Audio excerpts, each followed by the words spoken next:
There's something ridiculous about a grown man digging in his mother's backyard at 11:45 p.m. But there, Kyle was 30-6, recently divorced, freshly fired, and holding a rusty shovel he borrowed from the neighbor's kid. The grass smelled like his teenage years, cheap cologne, guilt, and bad decisions.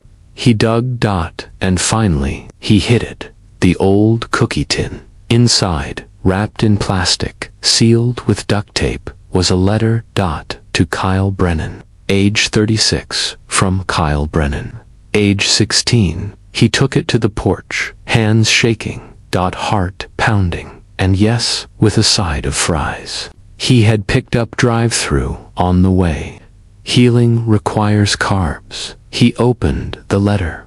Dear future me, are we rich yet? Do we own a motorcycle? Have we traveled to space, or at least gotten abs? I hope we still listen to Blink-182.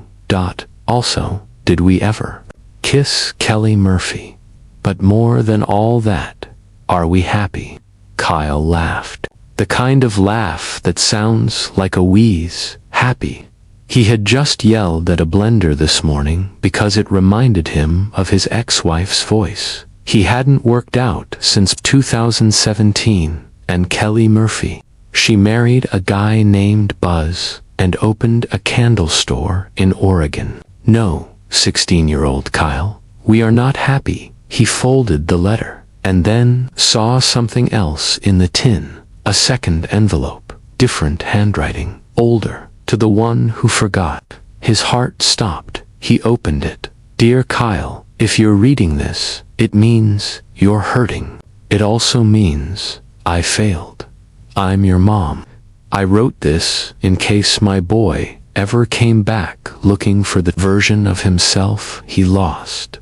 You were always so hard on yourself, but you were never meant to be perfect, just kind. Don't measure your life by the boxers you didn't check. Measure it by the people you made laugh. And the nights you stayed up trying. You're not broken, you're tired, and that's okay. I love you, now, then, always. Also, I definitely kissed your 10th grade science teacher. But that's another story. Love. Mom. Kyle dropped the letter. Then did something he hadn't done in months. He cried, ugly, loud, honking sobs that made the neighbor's cat run away. It turns out his mom had written the letter, right after she was diagnosed, just in case. She passed 3 years later. He never knew, she never told him about the letter. Because some things aren't reminders, they're time machines. That night, Kyle didn't feel better, but he felt seen. He drove to a late-night diner, ordered pancakes, texted his brother, and saved the letter in his glove box. The first one reminded him of who he wanted to be. The second reminded him he was enough anyway.